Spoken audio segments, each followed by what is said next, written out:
বলো, ভালো আছো? বলছি রুই কত করে দিচ্ছ? 220। ঠিক আছে, তোলো এই রুইটা। এগুলো ইয়ে দেশি রুই তো? ঠিক আছে, এই রুইটা তোলো, এই রুইটা তোলো। হ্যাঁ। আর একটু জ্যান্ত থাকলে ভালো হতো, একটু লাফালাফি করলে। আবার ওজন বেড়ে গেল কেন? ও আমি বেড়ে গেল কেন? ঠিক আছে, কেটে দাও, কেটে দাও, কেটে দাও। দাদা কাটো,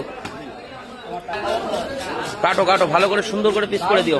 তো বন্ধুরা, এটা হচ্ছে পাইকপাড়া বাজার। আপনাদের দেখাতে পাচ্ছি ওই যে আউটসাইডটা, ওই পাশে ইছামতি নদী, এইদিকে সবজি মার্কেট, আর এটা হচ্ছে মাছের মার্কেট। এই দেখুন, ছোটখাটো মার্কেট, নিউ মার্কেটের মতো অত বড় মার্কেট নয় পাইকপাড়া, আপনারা অবশ্যই জানেন।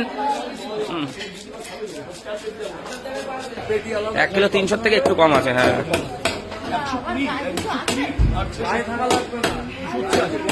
কত হচ্ছে? 280। আচ্ছা, দেখুন বন্ধুরা, মাছটা কেটে দিচ্ছে দাদা।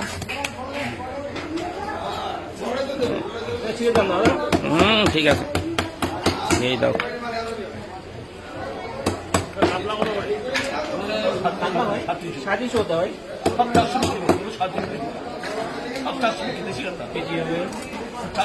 পেটি মোটামুটি একটু বড় বড় রাখবা পেটিগুলো। হ্যাঁ, হ্যাঁ, ঠিক আছে, বেশি ছোট করলেও করে।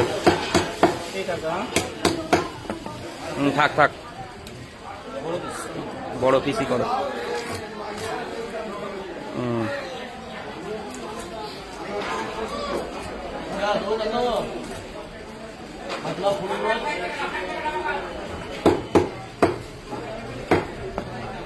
দেখুন, মাছটা সুন্দর করে পিস করে দিচ্ছে, আর পেটি মোটা হবে।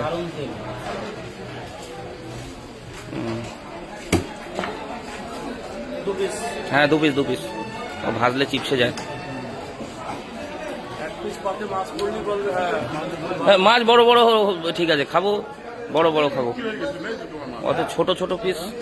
এটা ভালো করে পরিষ্কার করে দিও, ওর মধ্যে যা কিছু আছে। আচ্ছা, তাই দাও, কাতলাটাই দাও। পিত্ত নেই তো? ঠিক আছে, দাও গলা। দেখুন, অনেকদিন পর একটু তাজা রুই নিলাম।